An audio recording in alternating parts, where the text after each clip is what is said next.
말씀드린 대로 오늘 다시 달리다 세 번째 3주차 제목인데요, 우리가 하늘의 표대를 향하여서 달려가는 그것이 신앙인이고 그리스도인입니다.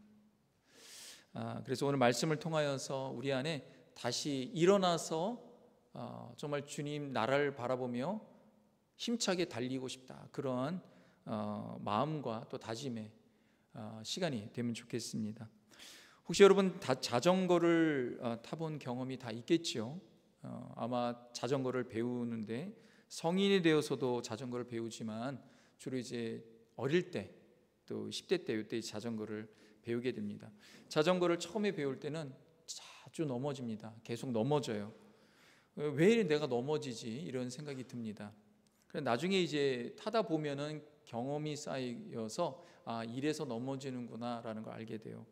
어떻게 넘어집니까? 이게 물리적으로 얘기하면 이런 것입니다. 페달을 밟고 바퀴를 계속 돌려야지만 안 넘어지는 거예요. 처음에는 모르죠. 막 흔들리니까 겁나갖고 페달 밟는 걸, 돌리는 것을 멈추게 되니까 더 넘어지는 거예요. 그래서 계속 바퀴를 회전할 수 있도록 이제 페달을 밟고 돌리면은 자전거가 이제 앞으로 가고 넘어지지 않게 됩니다. 처음에는 그것을 모르고 무서우니까 또 이제 하다가 페달 밟는 것을 밟는 발을 이렇게 놓게 되죠. 이제 그렇게 되면 바퀴가 회전 안 하게 되면서 더 흔들리게 되고 넘어집니다. 실은 이것을 물리적으로는 자이로 효과라 그래요. 뭐냐면 이 자이로스코프 뭐예요? 회전하는 이제 바퀴가 그 회전축 중심을 향하여서 돌아가면은 유지하려고 하는 그런 물리적 힘이 생긴다 그래요. 이게 하나님께서 그렇게 곳곳에 그런 힘들을, 물리적 그런 작용들을, 질서를 이제 만드셨죠. 그래서 바퀴가 계속 돌아가면은 넘어져 있던 바퀴가 중심축으로 이렇게 유지하려고 해서 일어서는 그런 힘이 막 생기는 거예요. 그래서 자전거가 좌우로 넘어지려고 할 때 어떻게 됩니까? 페달을 밟고 돌려서 바퀴가 회전하도록 막 힘차게 하면은 그 자이로 효과 때문에 바퀴가 일어서고 균형을 잡고 앞으로 나가게 되고 넘어지지 않게 됩니다. 신앙생활도 똑같습니다.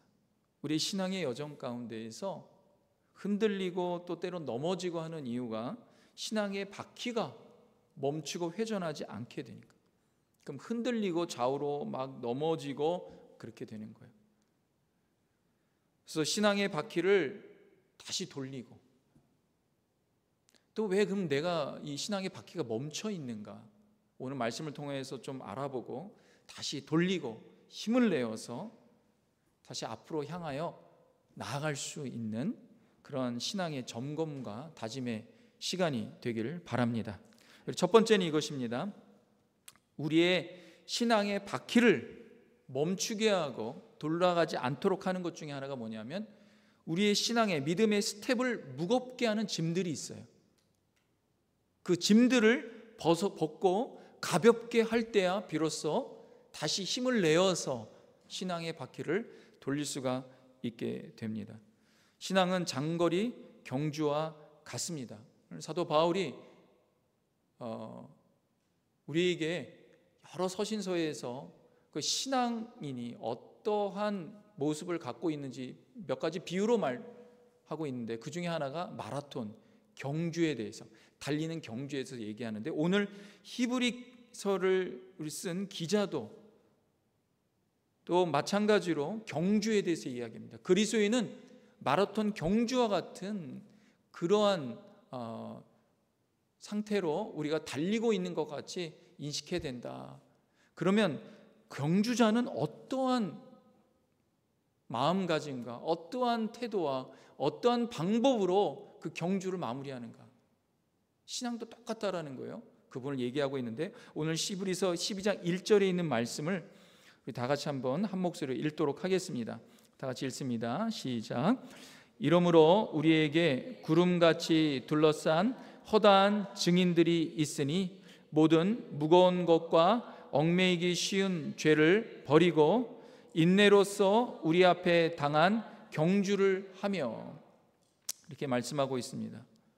여러분 장거리 선수들이 장거리를 뛸 때 여러분 경기복이 어떻습니까? 최소한의 복장만을 착용합니다. 최대한 가볍게 합니다. 운동화도 최대한 가볍게. 요즘 나오는 운동화들 보면요, 마라톤 선수, 장거리 뛰는 선수들 그 운동화를 보면 깃털처럼 가벼운 소재를 더 가볍게, 그래서 착용하지 않은 것처럼 느껴질 정도로. 왜냐하면 마라톤을 뛰다 보면은요, 내가 착용하고 있는 이 옷, 그 신발조차도 너무 무겁게 느껴진대. 땀에 흘려서 젖어 있는 그 옷이요, 너무 무거워갖고 스치기만 해도 막 아프고 힘들다고 그럽니다. 그래서 이제 마라톤 선수 중에 올림픽에 나가서 금메달을 2번이나 딴, 여러분 마라톤 선수가 올림픽 한 번 따는 것, 금메달 한 번 따는 것도 굉장히 일생일대 아주 영광스러운 그런 일 아닙니까? 뭐 금메달이 뭡니까? 동메달만 따더라도. 근데 이 사람은 2번이나 올림픽에 나가서 마라톤에서 금메달을 땄다 그래요. 에티오피아 선수인 아베베라는 사람, 아마 들어보시죠. 아베베. 근데 이 사람이 이 신발이 한 400g 정도, 이 당시 좀 무거웠던 것 같아요. 근데 이제 어떻게 잘못 이렇게 돼서 신발이 좀 맞지가 않아서 이제 맨발로 마라톤에 참가했는데 그때 금메달을 딴 거예요. 맨발로 뛰니까 더 가벼워서 달리기 좋았다고, 그런 얘기 인터뷰도 했습니다. 오늘 히브리서 기자가 뭐라 그럽니까? 우리에게 당한 경주, 우리가 지금 달려가는 믿음의 경주 가운데에서 우리를 얽매이게 하고 또 우리를 무겁게 하는 모든 짐들을 다 벗어버리고 인내로서 그 믿음의 경주를 해야지만 완주할 수 있다, 그렇게 말하고 있습니다. 무거운 것, 그 믿음의 경주에서 우리 신앙의 이 스텝을 힘들게 하고 우리를 무겁게 하고 얽매이게 하는 것은 무엇인가 생각해 봐야 됩니다. 여러분 자전거를 타는데 발에 아령을 갖다 이렇게 무거운 아령을 달고 자전거를 타고 가는 사람 본 적 있습니까? 없습니다.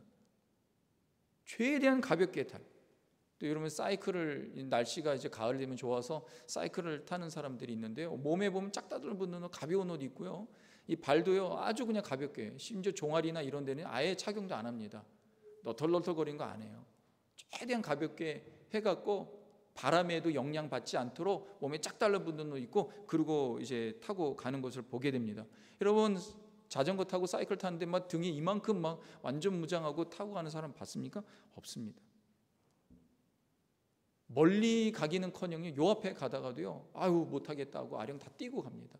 짐 다 벗고 그렇게 갑니다. 우리의 신앙의 스텝을 무겁게 하는 짐들은 무엇인가? 그래서 우리가 신앙의 여정 가운데 멈추고 있거나 흔들려서 넘어지고 있지는 않은가?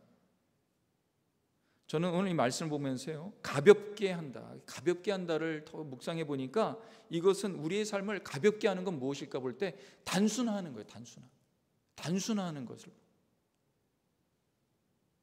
저는 몇 가지 단순화에 대해서 생각해 봤습니다. 한 4가지 정도. 첫 번째는 물질의 단순화예요. 너무 소비주의에서 불필요한 소비, 소유, 물건 너무 많아요. 요즘에 트렌드에 맞게 내 살아가야 되지 않나? 그럼 나 뒤처지는 거 아닌가? 최대한 단순하게 하면서, 단순함만 중요한 게 아니죠. 그럼 내가 이것을 뭘 위해서 살아가는가? 주님을 위해서, 하나님 나라를 위해서 물질을 단순화하고 살아가는, 물질의 주님 나라를 위해서 여유 공간을 내놓는, 이 땅을 위해서, 이 땅에 살아가는 것만을 위해서 내가 사는 것이 아니라 언젠가는 주님 앞에 나아가야 되는데 하나님 나라를 위해서 내가 물질을 단순화시키는, 그것이 필요하다 싶은 생각이 듭니다. 두 번째는 시간의 단순화예요. 우리 이 스케줄의 단순화가 필요합니다. 현대인이 될수록 굉장히 바쁘고 복잡하고요, 그래야지만 내가 살아가는 것 같이 느껴집니다. 단순한 걸 싫어하는, 물론 쳇바퀴 돌듯이 살아가라 그런 말은 아니에요. 근데 단순화도 그냥 단순화가 아니라 그냥 멍하게 가만히 있는 단순화가 아니라 어떤 거냐, 내 이 복잡한 생활에 여유가 없는 생활을 말해요. 여유가 없는 스케줄이 아니라 여유 공간, 시간적 여유 공간을 마련하고 그 여유 공간을 통하여서 하나님 나라를 바라보고 그분의 나라를 위해서 내 시간을 조정하고 단순화하는 것, 그것이 필요하다는 싶은 생각이 듭니다. 하나님께서 세상을 창조하실 때요, 우리에게 빡빡하게 모든 것을 창조하신 분이 아니에요. 하나님은 굉장히 여유가 많으신 분입니다. 그래서 6일 동안 창조하시고 하루를 반드시 쉬어라 그랬어요. 그게 하나님의 창조의 원리입니다. 그래도 너희가 못 살거나 죽지 않는다 그랬습니다. 근데 인간이 뭐예요? 굉장히 빡빡하게 살아가요. 심리학자 중에 완벽주의, 완전주의라는 게 있는데, 완전주의 성향들이 좀 있습니다. 그래갖고 뭔가를 항상 빡빡하게 해야 되는 것 같아요. 쉬고 있는데도 쉬는 게 아닌 것을 보게 됩니다. 머리 생각 가운데도 빡빡하게 꽉꽉 채워놓고, 마음도 꽉꽉 채워놓고, 모든 걸 집안에도 다 꽉꽉 채워놓고, 내 스케줄 시간도 꽉꽉 채워놓고, 주님은 우리를 그렇게 하라고 말씀합니다. 시간에 대한 단순화가 필요하다. 그리고 마음에 대한, 생각에 대한 단순화가 필요하다. 그럼 단순하려면 어떻게? 우리 마음 안에 여러 가지 비교하고 경쟁하고 불평하고 시기하고 분노하는 그런 모든 것으로 꽉 채워져 있는 이 불만의 짐들, 복잡한 짐들을 내려놓고 예수님 마음으로 채우는 것. 저는 요즘에 생각하는 것이, 몸의 건강을 잃어버리는 것보다 더 중요한 것은 우리 마음과 생각의 건강을 잃어버리는 것, 우리 영혼의 건강을 잃어버리는 것. 우리 영혼의 진정한 치유자가 누구입니까? 예수님이에요. 마음을 치료하시고 영혼을 치료하는 분 예수님밖에 없어요. 그래서 우리 모든 그 시간과 그 모든 일정 가운데요, 우리 마음과 생각을 단순화하여서 여유를 갖고 주님 앞에 내어드리고 주님과 함께하는 그런 시간을 여러분 현대인들은 반드시 가져야 됩니다. 그렇지 않으면 마음이 병 걸려요.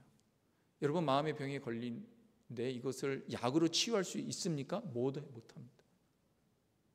단지 호르몬이나 이런 것만 잠깐 조정하는 것 뿐이에요. 요즘에 의학이 발달되고 정말 사람들이 지식적으로 많이 발달돼 갖고요, 알게 되는 것은 뭐냐 하면은 단순히 몸의 문제가 아니라는 거예요. 이게 뇌에 문제가 있다는, 뇌와 다 연결이 돼 있다는 거예요. 근데 이 뇌는 뭡니까? 우리의 생각과 마음과 연결돼 있어요. 너무나 복잡하고 너무나 많은 것들을 꽉꽉 채우니까 예수님의 마음, 그 여유 공간이 없는 거예요. 그 다음에 관계의 단순화예요. 저는 이 단순화를 보면서 하나 생각한 것이, 우리가 많은 관계들을 가지려고 해요. 근데 거기에서 어떻게 예수님과의 관계로의 단순함의 전환, 이게 되게 필요합니다. 젊을수록요, 그냥 젊으면은 막 친구들 막 사귀고 친구들 막 이제 만나고 그럽니다. 안 좋은 게 아니에요. 친구는 반드시 필요합니다. 근데 어떤 것은요, 우리의 마음과 예수님과의 관계를 힘들게 하는 관계들이 있습니다. 그런 건 잘 알아야 돼요. 거기에 또 얽매이고 거기에 묶이고, 그러면서 하나님과의 관계 가운데에서 힘들어지는 경우가 있습니다. 핵심 뭡니까? 세상은 무거운 짐이에요. 무거운 멍에가 있어요. 참 이것을 깨달아 아는 것이 참 중요한 것 같아요. 세상이 우리에게 얼마나 많은 무거운 짐과 멍에를 메워주는지. 지금 크리스찬에 우리가 예수님 믿으면서 조금씩 성숙해지고 믿음을 깨달아 알게 되는 게 뭐냐면요, 요즘에 더 알게 되는데, 예수님이 나에게 메워주신 짐은 세상이 가지고 있는 것보다 훨씬 가볍다는 걸 조금씩 알게 됩니다. 근데 어릴 때는 몰랐어요. 매일 교회도 가야 되고, 매일 이제 새벽기도, 수요 예배, 각종 성경 공부, 기도회, 찬양, 다 가야 되니까 그렇게 생각하는 건 종교적 생활이에요. 주님은 우리에게 그런 걸 하라고 예수님과의 관계를 맺도록 한 게 아니에요. 예수님 훨씬 더 여유 있으십니다. 주님이 원하시는 것은 우리가 뭐예요? 온전한 사람이 되는 거예요. 예수님을 만나게 되고 예수님을 알게 되면은요, 예수님이 나에게 주시는 것이 훨씬 더 가볍구나. 내 영혼과 내 마음이 치유가 되는구나. 그래서 알게 돼요. 여러분, 그래서 마음이 힘들고 어려울 때 찬양을 해보시기 바랍니다. 찬양이 얼마나 중요하죠. 얼마나 우리의 영혼을 맑게 하고 깨끗하게 클렌징하는지 모릅니다. 찬양할 때 하나님을 생각하고 하나님을 묵상할 때 우리의 말할 수 없는 이 안에서의 새로운 작용들이 일어납니다. 놀랍습니다. 여러분 사도 다윗이 찬양을 했잖아요.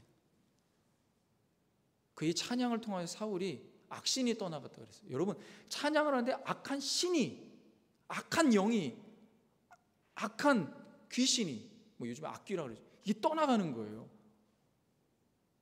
얼마나 자기를 누르고 짓누르고 했던 그 세상의 모든 무거운 집들이 주님을 찬양하네. 자기가 찬양하는 것도 아니고 다른 사람이 찬양하는 거 듣는데도 그런 일이. 근데 여러분, 여러분이 찬양해 보십시오. 어떤 일이 일어나는가. 예수님이 말씀하셨습니다. 마태복음 11장 30절에 이는 내 멍에는 쉽고 내 짐은 가벼움이라. 예수님의 짐이 쉽고 예수님의 멍에가 가볍게 어느 순간 깨달아질 때 내 안에 변화가 일어나. 잠이 깨달아지는 은혜가 우리 모두에게 임하길 주님의 이름으로 축원합니다. 두 번째는 이것입니다. 우리의 시선이, 우리가 잠깐 넘어지고 흔들리고 하는 것은 우리의 시선이, 믿음의 경주의 시선이, 방향이 여러 방향이기 때문에 그래요. 여러분 달리는 사람이, 자전거 타는 사람이 뒤를 계속 돌아보고 아니면 90도 꺾어서 이렇게 가는 사람이 있습니까? 여러분 자전거는요 참 놀라운 게 뭐냐면, 이 달리는 것도 마찬가지예요. 하나님 그렇게 만드셨어요. 우리가 이쪽으로 가면 이렇게 가요. 이렇게 가면 이렇게 갑니다. 배를 놓아줘 보십시오. 앞을 보고 놓아줘야지 옆을 보고 가면요 이러고 왼쪽으로 가요. 여러분 수영하는 분들 아시죠? 수영할 때 조금만 고개가 이렇게 가면 이쪽으로 가요. 우리 가면 이렇게 갑니다. 어떻게 직선으로 가느냐? 내 시선과 내 머리가 계속 일방향으로 가겠지만 앞으로 가게 되는 것입니다. 여러분 내가 가려고 하는 것이 이곳인데 한번 왼쪽으로 해서 돌아서 가보십시오. 얼마나 힘든지 모릅니다. 하이킹을 하다 보면요 길을 한번 잘못 들었으면요 정말 난감합니다. 빙빙 돌아서 가는데 한번 방향을 잘못 들어갔고 얼마나 생고생하는지 모릅니다. 여러분 우리가 믿음으로 주님 바라보면서 나가는데 예수님 바라보고 가다가 잠깐 잘못하잖아요. 인생 얼마나 고생하는지 몰라요. 마음도 다치고 영혼도 메말라지고 정말 돌아서 가고. 근데 그때가 돼서야 사람이 깨닫는 것 같아요. 예수님으로 바라보고 예수님 나에게 주신 그 은혜 안에서, 하나님이 내게 재워주신 그 영역 안에서 내가 살아가는 게 이렇게 좋고 이렇게 감사한 것이구나. 그때야 비로소 깨닫는 거예요. 그때 깨닫지 마시고 정말 내가 한 방향 내 시선을 예수님께, 너무 멀리 가지 마시고 잠깐 이렇게 털어졌을 때 다시 주님께로 향하여서 한 방향이 예수님께 우리 시선을 고정하시기 바랍니다. 그래서 믿음의 시선 한 방향인 예수님께 고정할 때야 비로소 다시 일어나는 거예요. 2013년도에 영국 북부에서 열린 한 마라톤 대회가 있었는데 이때 참석한 사람이 5천 명 정도 되었습니다. 근데 그 중에서요 딱 한 명 마라톤 코스를 제대로 완주한 사람이 딱 한 명, 마크 후드만 있었대요. 그래서 한 명 빼놓고 나머지 5천 명이 다 실격되는 어처구니 없는 일이 일어났대요. 왜 그랬는가? 이 5천 명의 선수들이요 방향을 잘못 들어서고 그래서 잘못된 경로로 이탈하여서 264m를 덜 뛰어갔고 이 5천 명이 전체가 다 완주하지 못해서 실격당했대요. 여러분 우리가 얼마나 열심히 뛰는 것보다 더 중요한 게 뭐냐면 우리의 방향을 제대로 설정하는 거예요. 열심히 달렸는데 엉뚱한 방향으로 가보십시오. 내가 열심히 짚고 있는데 두 방향, 세 방향으로 가면은 가지 않아요. 멈추죠. 오늘 히브리서 기자가 우리에게 분명히 이야기합니다. 우리 성경에서 히브리서 12장 2절의 말씀 다 같이 한번 보도록 하겠습니다. 시작. 믿음의 주요 또 온전하게 하시는 이인 예수를 바라보자. 그는 그 앞에 있는 기쁨을 위하여 십자가를 참으사 부끄러움을 개의치 아니하시더니 하나님 보좌 우편에 앉으셨느니라. 여기 뭐라고 말씀하고 있습니까? 믿음의 주요 또 온전하게 하시는 이인 예수를 바라보자. 한 방향. 그리스도인이 바라봐야 될 방향은 딱 하나예요. 왜 신앙에서 혼돈되고 잠깐 멈춰서고 좌절하고 잠깐만 엉뚱하게 나아가느냐? 왜 그렇습니까? 방향을 한 방향으로 안 보라게 돼요. 나 예수님 바라보는데요. 예수님도 바라보고 옆도 바라보고 뒤도 바라보고 계속 그러기 때문에. 여러분 자전거 경주하는 사람이 계속 이루고 있다고 생각해 보세요. 어떻게 가겠습니까? 하나만 보고 가야 돼요.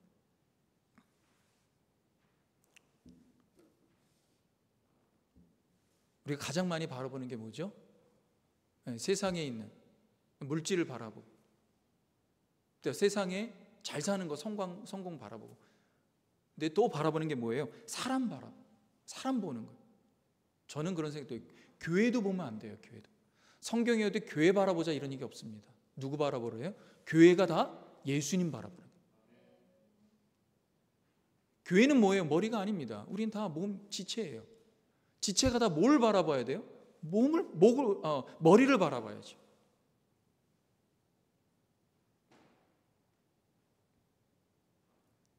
예수님보다 다른 것에 시선이 갈 때 신앙의 경로에서 이탈되는 거예요. 그래서 저는 믿음에서 가장 중요한 게 뭐냐? 다시 새롭게 해서 시선의 전환이에요. 시선의 전환뿐만 아니라 시선의 방향을 하나로 고정하는 것. 하나로 고정하는 것.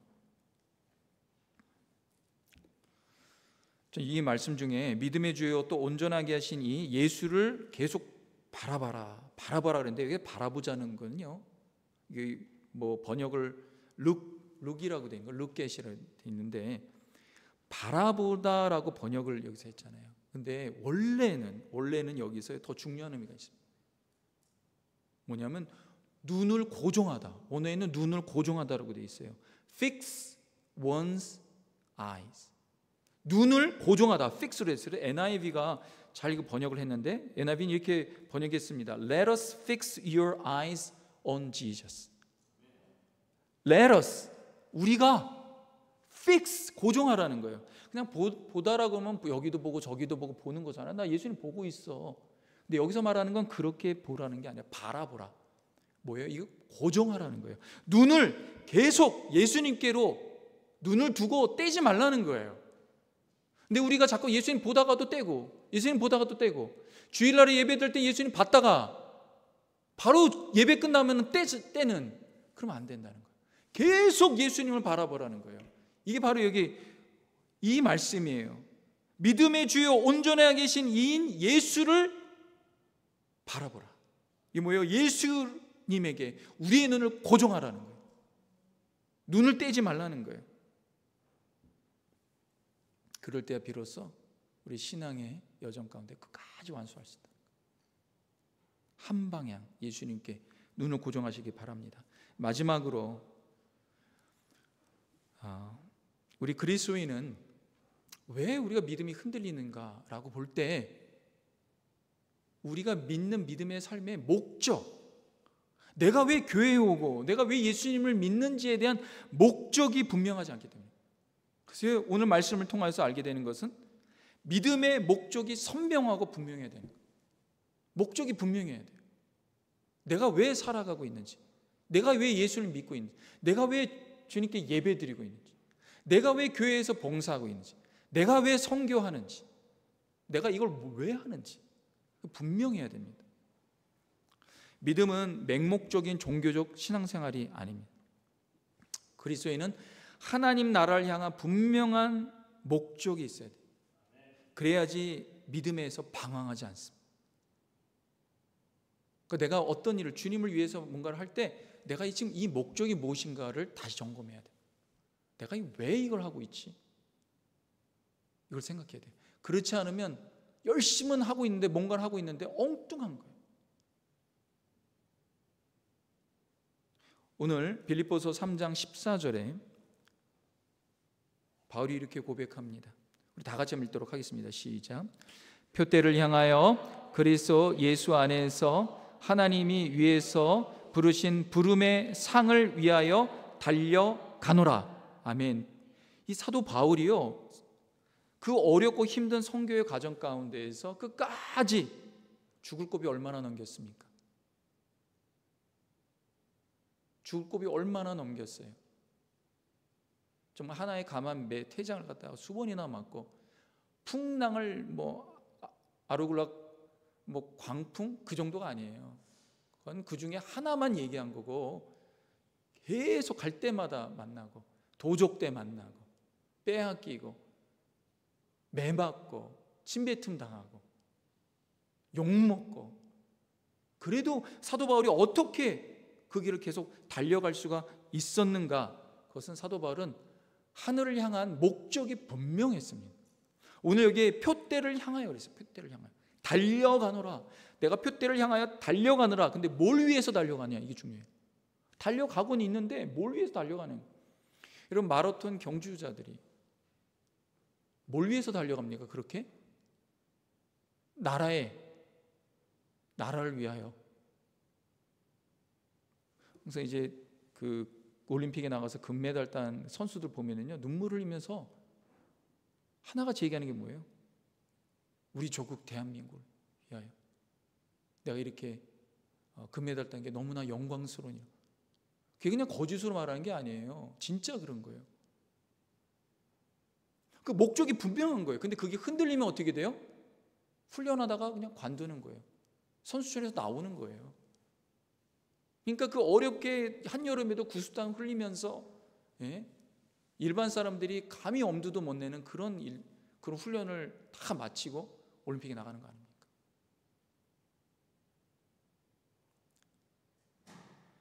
바울이 내가 표대를 향하여 달려간다고만 말하지 않아요. 뭘 위해서 하냐가 중요합니다. 뭐라고 합니까? 그리스도 예수 안에서 하나님이 위해서 자신을 부르신, 하나님이 자신을 부르신 부름의 상을 위하여 간다 그랬어요. 여러분, 세상도요, 일하면은 보상이 있습니다. 사장이 열심히 직원을 일시킨 다음에 보상을 하지 않는다면 큰일 납니다. 바로 법적인 수가 들어오고 엄청난 벌금을 매깁니다. 사람을 착취했다고. 여러분, 세상도 그런데 하물며 하나님께서 주님의 나라와 주님의 일을 위해, 주님의 영광을 위해서 일을 하는 주님의 사람들 가운데, 성도님들 가운데 보상이 없겠습니까? 근데 이 보상은요, 그 하나만도 세상에 억만금의 돈을 주고도 살 수 없는 상입니다. 여러분, 세상은 뭘로 보상합니까? 다 돈으로 보상해요. 근데 그 돈으로 살 수 없는 보상이 하나님께로부터 나온다라는 거예요. 바울은 그런 영광스러운 하늘의 상급, 그 상을 위하여서 내가 지금 이렇게 힘들고 어렵지만 달려간다고 그러겠습니다. 그럼 이 영광스러운 상은 무엇입니까? 한 5가지 말씀드리고 마무리하겠습니다. 하나는 뭐예요? 하나님과 영원히 함께하는 상입니다. 이게 뭐가 그렇게 중요하냐? 생명과 복의 근원시 하나님이 계신 곳, 하나님이 있는 곳이 곧 천국이고 에덴입니다. 여러분, 에덴이 뭡니까? 에덴은 하나님이 있기 때문에 에덴인 거예요. 모든 사람들은 다 에덴을 꿈꿉니다. 여러분, 젊은 사람들이 연애해서 가정을 이루려고 하는 게 뭐예요? 가정을 이루면 에덴이 될 것이라고. 가정이 에덴이라고 생각했어요. 그래서 결혼하는 거예요. 여러분, 왜 이렇게 돈에 집착하고 성공에 집착합니까? 돈이 많이 벌면, 내 안에 이렇게 잔고에 돈이 막 쌓여가면 그것이 에덴이라고 생각하기 때문에 그래요. 근데 정말 에덴입니까? 건강을 잃고 병원에 누워있으면 젊은 날 그렇게 벌었던 돈이 무슨 소용이 있습니까? 아무 소용이 없어요.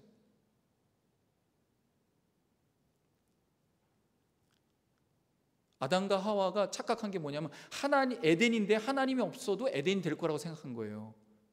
하나님이 안 계시니까 에덴이 뭐예요? 지옥이 된 거예요. 하나님이 계신 곳, 그곳이 에덴입니다.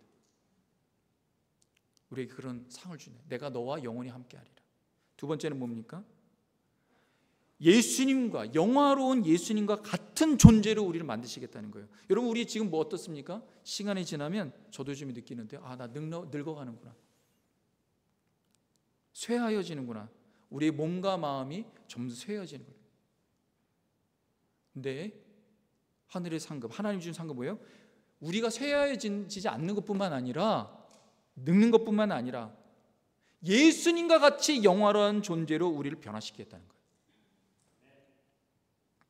그 다음에 또 뭡니까? 인간이 가장 두려운 게 뭐예요? 죽음입니다. 죄와 죽음의 저주가 없는 그런 두려움이 지배당하지 않는 의와 생명과 영광스러운 면류관을 주시겠다는 거예요. 또 하나님께서 놀라운 것은 예수님만이 가지고 있는 하나님의 나라, 예수님만이 가지고 있어요. 근데 이 하나님의 나라를 하나님의 부르심에 달려가는 사람들 가운데 그 기업을 나눠 주시겠다고 약속하셨습니다. 여러분, 이 땅에서도요, 직원 한 50명에서 100명 되는 중소기업을 얻어도요, 떵떵거리고 삽니다. 직원 10명만 있어도요, 성공했다고 얘기합니다. 여러분, 여기에서 하나님의 나라, 영원히 새아지지 않는 하나님의 나라를 기업으로 물려주겠다 그럽니다. 하나님께서. 그리고 새하늘과 새 땅에서, 지금 우리가 살고 있는 건 올드한 땅입니다. 올드한 땅에 의해서 이 땅에 살면 다 쇠하고 늙고 병들고 그런 거예요. 근데 새하늘과 새 땅을 하나님께서 주신 부름의 상으로 받고 그 부르심을 가지고 믿음으로 달려가는 사람들에게는 올드한 땅이 아니라 새하늘과 새 땅에서 영원한 생명 가운데 영원한 복락을 누리며 살게 하시겠다. 사도 바울이 이거에 대한 엄청난 그런 이매진, 그 꿈이 있었어요. 그것을 실제적으로 보여주고 그걸 기록한 것이 무엇입니까? 요한계시록입니다. 실은 여기에 있는 거 하나만 가지고 있어도 이 세상에서 요즘 말로 말하면 대박입니다. 근데 이 모든 것을 하나님께서 다 주시겠다. 어떤 사람들에게요? 예수님 안에서 하나님의 부르심에 믿음으로 순종하여서 하늘 표대를 향하여서 앞으로 나아가는 모든 성도님들 가운데 예수 그리스도가 누리는 모든 하늘의 축복과 영광과 영화를 주시겠다. 여러분, 우리가 믿음으로 살아가는 데 있어서요, 우리가 이것이 드라이해지면, 메말라지고 건조해지면 안 돼요. 목적이 분명해야 돼요. 목적이 분명히. 그래서 이 땅에서 살아갈 때, 아이 뭐 이건 뭐 아무것도 아니지, 이것 좀 뭐 없다고, 난 지금 이것을 바라보고 있는데. 이 한 가지만 말씀하고 마무리하겠습니다. 여기서 이 달려가노라 할 때, 이 달려간다는 것은 영어로 run이지 않습니까? 내가 달려가노라. 근데 원래는요, 헬라 원에는 run이 아니에요. 그냥 달린다는 뜻이 아니에요. 원래 의미는 뭐냐면 목표를 추격하다, 쫓아가다, 사냥하다, 추구하다, 이거예요. 그래서 모든 영어 성경에는 run으로 번역하지 않았습니다. 달려가노라 run을 번역하지 않았어요. 뭐라고 번역했냐면 press on, press on. 그래서 번역이 다 이렇게 돼 있어요. I press on toward the goal. goal이잖아요. goal. 목표를 향하여. For the prize. 상급에. of the upward call of God. 하나님의 부르심에. in Christ Jesus. I press on to the goal. for the prize. press on. press on이 어떤 의미입니까? 어떤 어려움이 있어도 미국 사람이 내가 press on 한다는 것은요, 뭐예요? 지금 나 어려움이 있지만 이거 뚫고 내가 내 목표를 향하여 달려간다는 의미가 있어요. pursue하는. 그래서 어떤 어려움이 있어도 목표를 추구하며 계속 전진할 때 쓰는 단어예요. I press on. 그래서 바울은 세상의 보상이 아니라, 우리가 이 땅에 살면서 믿음으로 살았는데 세상 보상? 바라보는 목적이 틀린 거예요. 세상 보상은 의미가 없어요. 하나님의 하늘의 보상을 추구해야죠. 사도 바울이 뭐예요? I press on. 내가 하늘의 상급을 추구하며 달려간다. 그러니까 이 땅에서 어떤 장애와 어려움이 있어도 죽을 고비 넘겨도 갈 수 있는 거예요. 왜? 하늘의 상급이 세상이 주는 것과는 상상도 할 수 없는 상급이 있기 때문에. 여러분, 성도는요, 이러한 이미진이 있어야 돼요. 신앙에 이것에 드라이해지면 안 돼요. 그럴 때 신앙에서 페달이 다시 밟혀지고 또 갈 수 있는 거예요. 또 달릴 수 있는 거예요. 그런 저와 여러분들에게 주님의 이름으로 축원합니다. 기도하겠습니다. 하나님 아버지, 감사합니다. 우리의 시선을 예수님께 고정하고 우리의 목적을 하늘의 표대를 향하여서 주님이 주시는 그 놀라운 하늘의 영광과 영화스러운 상을 바라보며 지금도 힘있게 전진할 수 있는 우리 모든 성도님 되도록 역사하여 주시옵소서. 예수님의 이름으로 기도합니다. 아멘. 우리 자리에서 다 같이 일어나